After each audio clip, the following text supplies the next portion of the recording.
Hello students, I hope आप सब अच्छे होंगे। और रैपिड रिवीजन सीरीज जहां पर हम MHCT 2025 में फिजिक्स के सारे चैप्टर्स को रिवाइज कर रहे हैं। अभी मैं शुरू करने वाला हूं chapter number 3 of class 12, kinetic theory of gases and radiation, KTG and radiation. इस सीरीज में हम कम से कम टाइम में जल्दी से जल्दी पूरे चैप्टर को रिवाइज करते हैं। और एक बार ये वीडियो आपने लास्ट तक देख लिया तो आपको इस चैप्टर का कोई भी डाउट नहीं बचेगा। कहीं और जाके कोई पढ़ने की जरूरत नहीं है, कोई वीडियो देखने की जरूरत नहीं। ये वीडियो लास्ट तक देखो और डायरेक्ट PYQ या MCQ सॉल्व करने चले जाओ। इस हिसाब से वीडियो को मैंने बनाया है क्विक रिवीजन के लिए आपके CT के पर्सपेक्टिव से। ठीक है, तो आई होप आप ये वीडियो लास्ट तक देखोगे।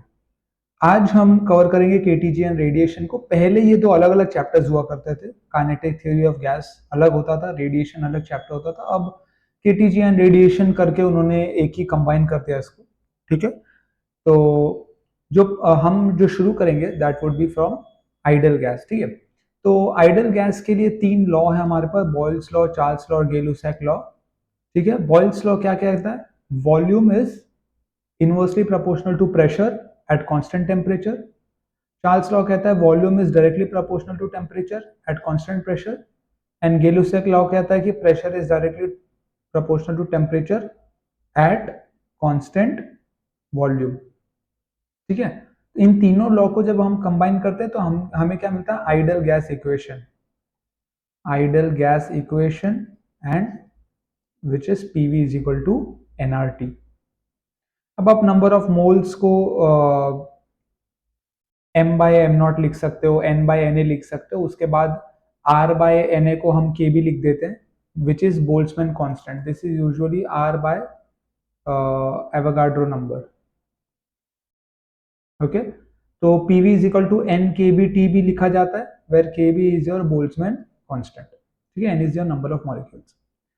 फिर KTG में हम पहले पढ़ते हैं mean free path. Mean free path मतलब आपको पता होगा गैस में जैसे जितने भी मॉलिक्यूल्स हैं वो सब एक रैंडम मोशन में है। ठीक है, तो जब वो रैंडमली मूव करे तो ऑब्वियसली आपस में टकरा रहे होंगे। तो mean free path basically average distance travelled by a molecule between two successive collision. तो वो दो बार टकराने के बीच में जितना डिस्टेंस, अब हर मॉलिक्यूल अलग अलग डिस्टेंस कवर करता है अलग अलग कोलिजन के बीच में, जो एवरेज निकले वो उस गैस का क्या हो गया? लैम्बडा हो गया, यानी कि मीन फ्री पाथ हो गया। अभी ये लैम्बडा इनवर्सली प्रोपोर्शनल होता है डेंसिटी के और डायमीटर ऑफ एटम के। ऑब्वियसली कॉमन सेंस की बात है। और जो एक्चुअल फॉर्मूला निकल के आता है, जो आपको याद भी होना चाहिए, for mean free path is lambda is equal to 1/√2 pi d square n/v। ठीक है, उसके बाद प्रेशर ऑफ द गैस। तो this pressure is pressure exerted by the gas on the container, या अगर आपने गैस को बंद रखा तो वो वॉल पे क्या प्रेशर मारेगा। तो pressure exerted by the gas is P is equal to 1/3 m/v average v। Okay, P is equal to 1/3 m/v average v। This should be v square, वही तो मैं सोच रहा हूँ, v स्क्वायर है। ठीक है, सो 1/3 m is total mass of the gas, कितना गैस है, और डिवाइड बाय वॉल्यूम कंटेनर का, into multiplied by average v square, यानी कि एवरेज स्पीड। ठीक है, RMS स्पीड क्या होता है? RMS speed of the gas molecule is 3RT/m0। इससे हमें क्या रिलेशन पता चलता है कि RMS velocity is directly proportional to the square root of absolute temperature. ठीक है, फिर हम काइनेटिक एनर्जी की बात करते हैं गैस की। उसमें एक आता है law of equipartition of energy. तो ये इक्वी पार्टीशन वर्ड मतलब सिंपली समझ लो इक्वल पार्टीशन करना है। ठीक है, तो law of equipartition of energy मतलब जो एनर्जी है वो इक्वली डिस्ट्रीब्यूटेड है हर एक डिग्री ऑफ फ्रीडम में। Every degree of freedom contributes to equal amount of energy, that is half kBT। ठीक है, तो जैसे अगर आपका डिग्री ऑफ फ्रीडम 3 है, मान लो सिर्फ 3 ही है, मोनो एटॉमिक गैस में 3 ही होता है ट्रांसलेशनल डिग्री ऑफ फ्रीडम, यानी कि अगर 3 ही डिग्री ऑफ फ्रीडम है तो टोटल जो एनर्जी हो जाएगा वो 3 टाइम्स हाफ केबीटी हो जाएगा। अगर 7 डिग्री ऑफ फ्रीडम है तो 7 टाइम्स हाफ केबीटी हो जाएगा। 9 है तो 9 टाइम्स, जो जितने भी डिग्री ऑफ फ्रीडम है हर degree of freedom half KBT energy देगा।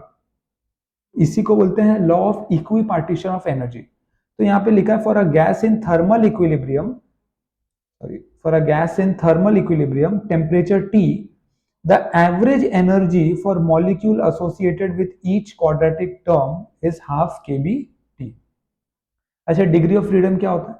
डिग्री ऑफ फ्रीडम मतलब कि वो कितना फ्री है मूव करने के लिए, यानी कि उसके स्टेट को डिस्क्राइब करने के लिए आपको कितने कम से कम वेरिएबल्स चाहिए या कितने कोऑर्डिनेट्स चाहिए। ठीक है, तो उसका डेफिनेशन ऐसे लिखा जाता है, टोटल नंबर ऑफ कोऑर्डिनेट्स और independent quantities required to describe the position and configuration of the system.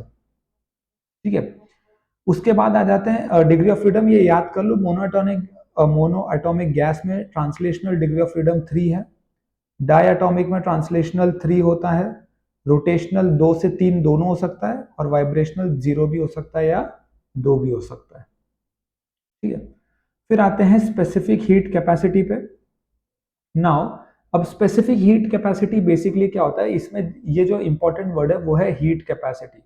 Heat capacity इसलिए बोलते हैं, इसका मैं बेसिक सा मतलब समझा देता हूं कि अगर मुझे 1 डिग्री सेल्सियस किसी यूनिट मास का बढ़ाना है, कि मतलब वाटर भी हो सकता है, स्टील भी हो सकता है, वुड भी हो सकता है, कोई भी सब्सटेंस रखा है मेरे सामने, मुझे 1 डिग्री सेल्सियस उसका बढ़ाना है और मास यूनिट मास है, तो कितना हीट मुझे देना पड़ेगा उसको हम बोलते हैं स्पेसिफिक हीट कैपेसिटी। जिसकी कैपेसिटी कम होगी वो जल्दी गर्म हो जाएगा, जिसकी कैपेसिटी ज्यादा होगी वो ज्यादा हीट स्टोर करेगा, बाद में गर्म होगा। ठीक है, तो ये बेसिकली इसीलिए आप देखो अलग अलग चीजों को गर्म ठंडा होने में अलग अलग टाइम लगता है, क्योंकि उनकी हीट कैपेसिटी अलग अलग है। उसको हम फॉर्मूला के हिसाब से देखें तो पहले एस बोलते हैं, ठीक है, स्पेसिफिक हीट कैपेसिटी को। ये मास के लिए होता है, यहां देखो मास का टर्म है। जब हम गैस में, क्योंकि हम गैस का चैप्टर पढ़ रहे हैं, तो मास की जगह नंबर ऑफ मोल्स आ जाता है, तो उसको हम सी से रिप्रेजेंट करते हैं। तो फॉर्मूला क्या है, डी क्यू। ठीक है, डी क्यू क्या है, amount of heat provided per unit mass per unit temperature. एक यूनिट टेम्परेचर बढ़ाने के लिए ऑन अ यूनिट मास कितना मुझे हीट देना पड़ा, वो है आपका स्पेसिफिक हीट कैपेसिटी। ठीक है, अब यहां से इसी एस को मैं सी बोल दूंगा जब मैं मास को किससे रिप्लेस कर दूंगा, नंबर ऑफ मोल्स से। यानी कि specific heat capacity of a gas is amount of heat provided to increase 1 degree of temperature of 1 moles of molecules. Now अभी नेक्स्ट थिंग इज सीपी और सीवी क्या होता है। CP means specific heat capacity at constant pressure and CV means constant volume, specific heat capacity at a constant volume. तो ये हो जाएगा m not SP और ये हो जाएगा m नॉट एसवी। ठीक है, SP is again specific heat capacity at a constant pressure and SV is specific heat capacity at a constant volume. अब मेयर्स रिलेशन सीपी और सीवी के बीच में रिलेशन देता है, वो मेयर्स रिलेशन कहता है CP minus CV is R. R मतलब यूनिवर्सल गैस कांस्टेंट। ठीक है, हमने पढ़ा था कि सीपी क्या होता है, एम नॉट एसपी। तो यहाँ पे एम नॉट कॉमन आ जाएगा, तो यहाँ पे मैं लिखता हूँ SP minus SV is equal to R upon M naught J. J is a constant term. Okay, और सीपी बाय सीवी के रेशियो को गामा भी कहा जाता है। मोनो एटॉमिक गैस के लिए वो गामा 5/3 होता है, डाई एटॉमिक के लिए वो 7/5 और 9/7 भी हो सकता है, क्योंकि मोनो एटॉमिक गैस का जो सीपी है वो 5/2r आता है और सीवी 3/2r आता है, तो डिवाइड करोगे तो 5/3 मिलेगा। डाई एटॉमिक में रिजिड में 7/2r का सीपी निकलता है, 5/2r का सीवी आता है, और नॉन रिजिड के लिए 9/2r का सीपी निकलता है और 7/2r का सीवी आता है। ठीक है, पॉलीएटॉमिक गैस है तो सीवी होगा 4+FR और सीपी और सीवी होगा 3+FR और गामा आएगा 4+F अपॉन 3+F। ठीक है, फिर आता है एब्जॉर्प्शन, रिफ्लेक्शन एंड ट्रांसमिशन। अब जब भी आप हीट डालते हो तो थोड़ा हीट एब्जॉर्ब हो जाएगा बॉडी का, थोड़ा रिफ्लेक्ट हो जाएगा, थोड़ा ट्रांसमिट हो जाएगा। तो कितना हीट अब्सॉर्ब हुआ divide by total incident heat आपका एब्जॉर्बिटिव बताता है। ये आपका कितना, ये कांस्टेंट ऑफ रिफ्लेक्शन बोलते हैं इसको, और ये कांस्टेंट ऑफ ट्रांसमिशन है। तो बेसिकली कितना हीट रिफ्लेक्ट हुआ अपॉन कितना हीट आपने डाला था, वो आपका क्या हो जाएगा, रिफ्लेक्टिविटी। ठीक है, और ऑब्वियसली तीनों को ऐड करके 1 आना चाहिए, Q A plus Q R plus Q T upon Q should be equal to 1। मतलब ये तीनों मिला के तो टोटल क्यू होगा ना, क्योंकि कुछ अब्जॉर्ब होगा, कुछ रिफ्लेक्ट होगा और कुछ ट्रांसमिट हो जाएगा। ठीक है, अभी दो टाइप के सब्सटेंस होते हैं, ये आप थोड़ा सा याद कर लो। डायथर्मनस, ठीक है, this is diathermanous substance and this is athermanous substance. Diathermanous substance means heat radiation can pass, तो बेसिकली वहां से हीट ट्रांसमिट हो सकता है, वो रोकेगा नहीं, जैसे ग्लास है, ऑक्सीजन है, क्वार्ट्ज है, एक्सेट्रा। एथर्मनस सब्सटेंस क्या होता है, वो ओपेक होता है, मतलब हीट उससे पार नहीं कर पाता, वो ट्रांसमिट नहीं करता। तो जैसे वाटर है, वुड है, आयरन है, ये सारे क्या है, एथर्मनस सब्सटेंस। ठीक है, उसके बाद हम लोग आ जाते हैं ब्लैक बॉडी रेडिएशन पे। तो ब्लैक बॉडी क्या होता है, जो पूरा का पूरा लाइट अब्सॉर्ब कर ले, उसको परफेक्ट ब्लैक बॉडी बोलते हैं। ठीक है, तो परफेक्ट ब्लैक बॉडी की अगर बात करें तो उसमें एब्जॉर्प्शन 1 होगा, रिफ्लेक्शन 0 होगा, और ट्रांसमिशन भी 0 होगा। ठीक है, जो फेरी ने ब्लैक बॉडी बनाया था वो ऑलमोस्ट आप कह सकते हो very very close to perfect black body है, अब तक का वही परफेक्ट है, which absorbs around 97% of the energy, क्योंकि उसके अंदर लैंप ब्लैक का यूज होता है। ओके, उसके अंदर लैंप ब्लैक का यूज होता है। एक बात इंपॉर्टेंट ये है कि good absorbers are good emitters. इसके लिए ये ध्यान रखना कि जब भी आप ब्लैक बॉडी को अंधेरे में रखते हो तो चमकता है, क्योंकि वो एमिट भी बहुत अच्छा करता है। ऑब्वियसली एमिट तभी करोगे जब ऑब्जॉर्व करोगे ना, तो ये चीज याद रखना कि गुड ऑब्जर्वर जो होते हैं वो गुड एमिटर्स होते हैं एंड वाइस वर्सा, और जो गुड रिफ्लेक्टर होते हैं वो पुअर एमिटर होते हैं। जब उसमें एब्जॉर्ब ही नहीं हो रहा है, सब रिफ्लेक्ट हो जा रहा है, तो वो एमिट कहां से करेगा, लॉजिकल बात है। ठीक है, अभी हम देखते हैं spectral distribution of black body radiation. Black body जो रेडिएशन रेडिएट करता है, जो एनर्जी देता है, उसका स्पेक्ट्रल डिस्ट्रीब्यूशन क्या है। देखो, जब आप उसको 2000 केल्विन से हीट करते हो, ठीक है, यहाँ पे कलर बदल लेते हैं, जब आप उसको 2000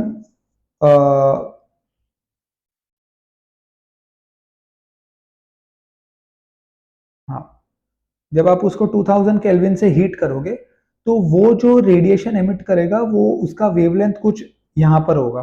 ठीक है, अराउंड 1.7 या 1.8 माइक्रोमीटर। लेकिन जैसे आपने टेम्परेचर बढ़ाया और आप 2000 केल्विन से 3000 केल्विन पे गए, आप देखो थोड़ा सा ना आपका लेफ्ट में आ गया लैम्बडा, या लैम्बडा मतलब वेवलेंथ।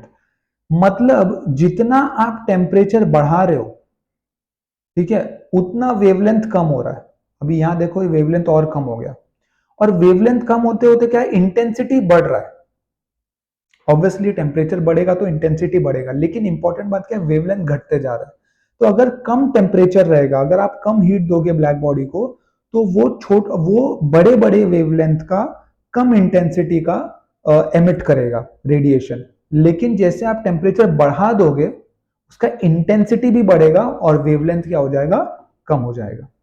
ठीक है, उसके बाद एक प्रिवोस्ट थियरी है। प्रिवोस्ट थियरी बहुत सिंपल थियरी है। वो कहता है कि 0 केल्विन के ऊपर का टेम्परेचर अगर 0 केल्विन से ज्यादा है, ठीक है, तो सारी बॉडीज जो है ना, all bodies at all temperature above 0 kelvin radiate thermal energy. अभी मैं भी थर्मल एनर्जी रेडिएट कर रहा हूं, आप भी एक थर्मल एनर्जी, जितने भी बॉडीज हैं हर टेम्परेचर पे 0 केल्विन के ऊपर वो थर्मल एनर्जी को रेडिएट करते हैं, और at the same time surrounding से निकले हुए थर्मल एनर्जी को अब्सॉर्ब वो करते हैं। ठीक है, ये प्रेवोस्ट की थ्योरी थी। उसके बाद आया Stefan Boltzmann law. Stefan Boltzmann law बहुत सिंपल है। उसने कहा कि जो आर है, यानी कि जो पावर रेडिएटेड है पर यूनिट एरिया, एक perfect black body per unit area जितना पावर रेडिएट करता है, वो डायरेक्टली प्रोपोर्शनल है fourth raise to the absolute temperature. किस टेम्परेचर पे वो है, उसकी फोर्थ पावर से वो डायरेक्टली प्रोपोर्शनल है। ठीक है, किरचॉफ लॉ क्या कहता है, देखो ये जो है ना, ये radiant power of a ordinary body है, ठीक है, इसको मैं वाइट कर देता हूँ।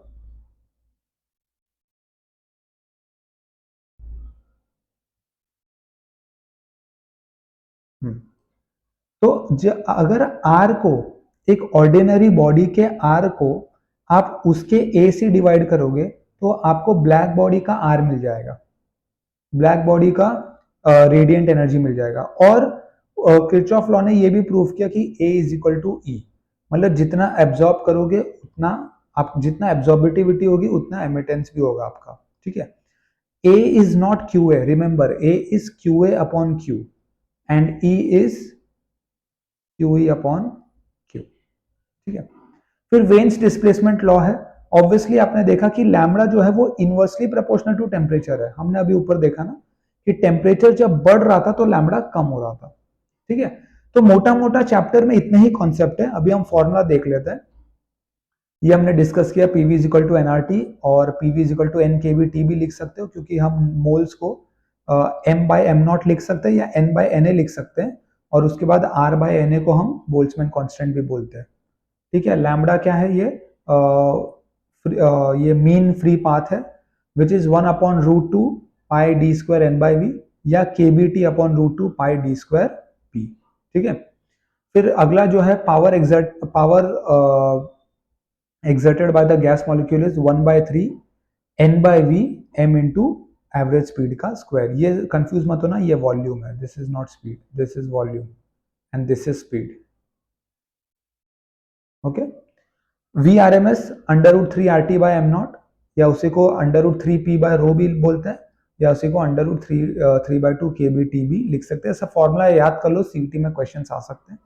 टोटल एनर्जी जो होता है that is 3 by 2 N K B T, average total energy, या 3 बाई 2 पी वी, ठीक है। Kinetic energy of a gas molecule होता है 3 by 2 PV per unit mole. देखो 3 बाई 2 पीवी को पर यूनिट मोल कर दो तो कितना हो जाएगा, 3 बाई 2 एनआरटी। कैसे हुआ, पीवी क्या होता है, एनआरटी के बराबर होता है, यूनिट मोल में एन की वैल्यू 1 हो गई तो यहाँ पे पीवी की जगह आरटी आ गया, ठीक है। पर यूनिट मास किया तो इसी को डिवाइड बाय मास कर दिया, पर मॉलिक्यूल किया तो हमने इसी को divide by number of Avogadro number किया, तो आर बाय एन ए को के बी से अपन ने रिप्लेस कर दिया, ठीक है। उसके बाद law of equipartition of energy, total energy जो होता है वो translational energy plus rotational energy plus vibrational होता है। आपको याद होगा अगर ट्रांसलेशनल में 3 डिग्री ऑफ फ्रीडम है, X axis, Y axis, Z axis, तो तीनों 1 by 2 KBT, 1 by 2 KBT, 1 by 2 KBT आपको देगा by the law of equipartition of energy. तो total energy translational 3 bye 2 KBT हो जाएगा।